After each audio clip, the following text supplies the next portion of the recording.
accommodate. Sisi, ikaw rin magsuot Kaya din. sa lahat. Yung pink ang isuot mo para cute. Yung damit, nasa yung damit sa kanina? Wala na na. Ito, pareho namin. Cause today I swear I'm not to win.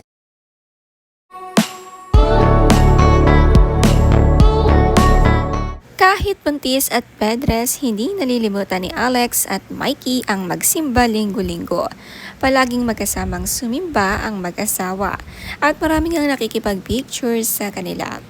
Nakita rin sila nito sa ospital na nagpa-check up kasama ang kanyang assistant. Madalas nga ang check up lalo na't malaki na ang tiyan at kailangan ng madalas talagang tignan si baby.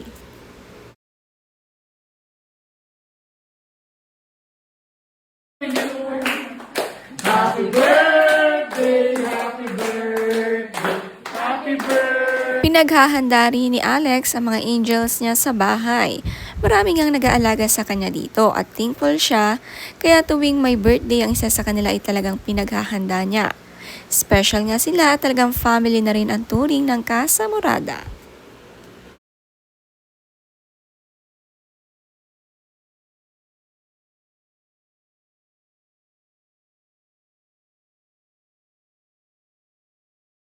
Like doing anything. Don't feel like picking up. Sumasayaw si Buntis, Alex, kahit nga bedrest at madalas ngang sa bahay muna, ay enjoy naman dahil malaki ang kanyang mansyon at maganda pa ang view sa bintana. Basta nga para sa baby, ay dito muna siya. Konting kembot na lang naman ay dadating na ang kanyang baby.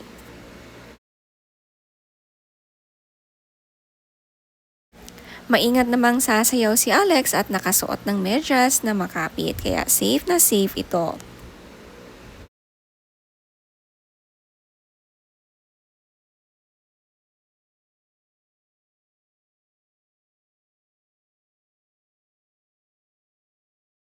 Nainggit sa ano ko kahapon. O, takos na siya. Thanks, Trish. Dinalaw naman siya ulit ni Ate Tony Gonzaga at napakasarap ng pinamerienda ni Alex sa kanyang kapatid. Masarap nga ang tacos at mahilig nga si Alex dito. Ito nga ang kanyang favorite food at si Tony nag-crave din. Buti na lang malapit ang bahay ni Alex, madaling nakakapunta.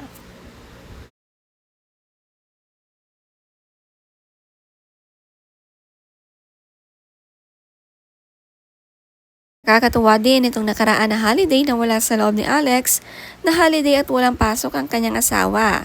Balak nga sana tanghali na gumising ni Mikey, pero late na naisip ni Alex, nagising na ang asawa at nagre-request nga kasi siya ng hot water.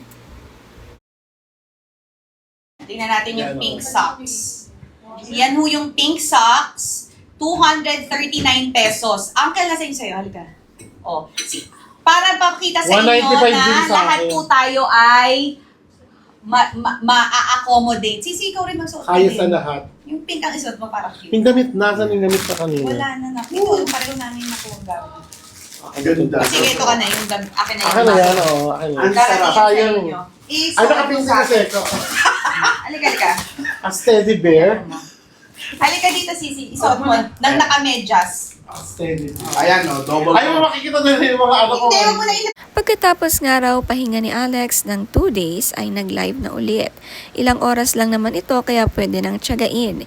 Ito na lang talaga ang libangan ni Alex ngayon. Gusto pa rin productive kahit na bedrest at buntis. Maraming ang katuwang kaya easy na easy lang ang kanyang pagtitinda.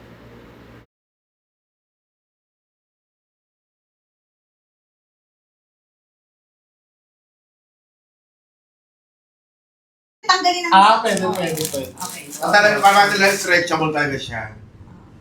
Kukunin niyo yung sa akin. Para alam nila na akasya sa kanya kay Alex Oo, din. kasha ganun. din. Walang size. Walang po. pinipiling ano. Ang problema lang pala po dito is yung pag. Pagsuot, pareho kami ni Sisi. Pili ka sa ano lahat ng size ng paa. Mapamahaba, mapataba. Yan ang problema natin. Yan ang maganda sa 239 pesos, guys. CC socks. Oh, ikaw for you talaga. Akin kasuot naman. Kasi nga, syempre, buntechi. Ayaw nga. Kasha kay Sisi. Kita nyo? Nakamedyas pa sa loob. Free yan. size po yan. Pero siguro kung kasing laki yung paa ng daddy, baka kasha pa rin. Pero Kasya yan. Hindi, naka-adjust talaga yun for ano. Pili ano talaga siya, no? Kasi ano ko 10.5 ako Free yung size dapat talaga. ko. Hindi, yung daddy kasi size 13. Basketball Baka yung player. mga- Ay, ang ganda, ang sarap nung ano niya. Ang sarap Pero ng grip kasi niya. more on pang ano kasi talaga siya, pang mga sizzes natin pang babae. Ang ganda, parang lang ako ano. May collab tayo sa holiday. Yan. Ang tiyaga ni Uncle Jojo mag-alaga ng kanyang pamangkin. Waiting din siya talaga sa kanyang apo. Isa din siya sa pinakamasaya para kina Alex at Mikey matatagdagan ng kanyang apo. Maaga nga nagsimula ang live nila at hanggang gabi na nga ito.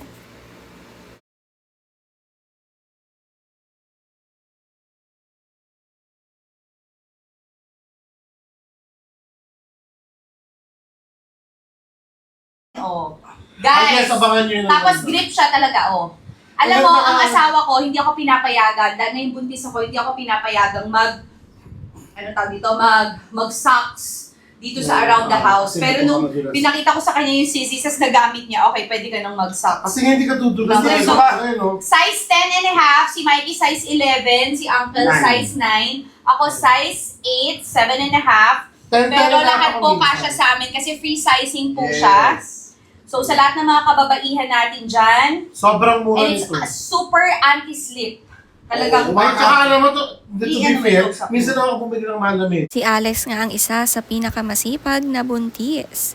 Kahit sobrang laki ng tiyan ay talagang may energy pa rin siyang magtinda. At the same time, alagang-alaga ang kanyang baby.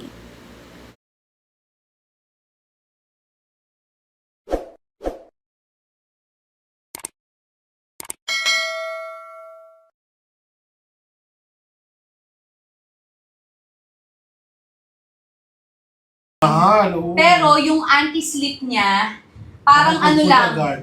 Hindi, dito Konti, lang, konti. tsaka dito lang. Oo, Wala oo, sa gitna. Wala sa gitna. Tapos, sobrang, ito talaga buo. So, safe na safe siya. Pwede nyo siyang gamitin everyday sa Ligtas ka inyong talaga. mga bahay-bahay. Or, alam nyo, pag pupunta kayo, hindi nakikita yung socks. Alam nyo, nakakatuwa rin ito. Kunwari, bibisita kayo sa mga friends nyo na patatanggalin kayo ng shoes. Pwede siyang maging sock slippers. Ibig sabihin po niyan, hindi kayo mahihirapan na laban kasi meron na po siyang anti-grip. Kasi di ba usually ang socks kapag ka, lalo na yung puti, pagka walang ganito, tapos nangingitim, ang hirap ng paputiin, di ba? Yes, oo. Mahirap po Kaya siya. kailangan mo ng kuskusin. Ito, dahil may anti-grip siya, mabilis po siyang laban. And Kasi hindi, dudulas lang yung dumi. tsaka hindi siya mangingitim agad. Lalo na yung mga naka-white socks. Di ba ang hirap-hirap na yung pagdating mo sa sa family. Dumi na. Tapos, tanggal ang shoes. Iyan, di ba? So, wala kang Parang magagawa. nagpaaka. Tapos, lalo yung mga nasa States, nakita ko, syempre di silang Saka silang usok naglalaba. Ang ganda talaga ng quality niya. Yan.